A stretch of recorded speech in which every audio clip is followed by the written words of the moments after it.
एक life lesson बताऊं, अगर आपको लोगों को जानना है कि वो कैसे रहेंगे आपके साथ, तो वो देखिए वो अपने लोगों के साथ कैसे है। फॉर एग्जांपल कोई नया दोस्त बनाना है या किसी के साथ पार्टनरशिप करनी है, तो देखो वो अपने माँ बाप के साथ कैसा है, अपने सिबलिंग्स के साथ कैसा है। वो उसकी पर्सनैलिटी का बहुत कुछ बताएंगे, क्योंकि बाहर के लोग जितने भी होते हैं उनके साथ तो हम अच्छे से घुल मिल लेते हैं, हाय हेलो सलाम दुआ कर लिया, ठीक है। लेकिन जो अपने होते हैं ना, गुस्सा हमें अपनों पे आता है ज़्यादा, और अगर वो कंट्रोल कर पाता है बंदा, दैट्स अ ग्रीन फ्लैग। जब आप आगे करना चाहोगे काम और जानना चाहोगे कि ये वो लड़का या लड़की कैसी है, follow this mantra, because it will help you to decide whether to go with that person और not, and try to unfriend people as much as you can.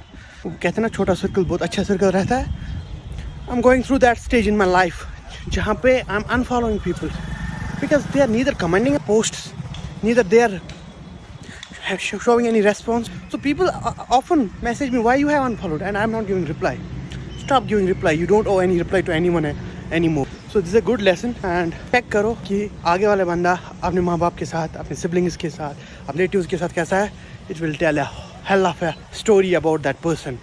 Keep that in mind. Mubashir Yaz signing off from Bund Road, Jhelum.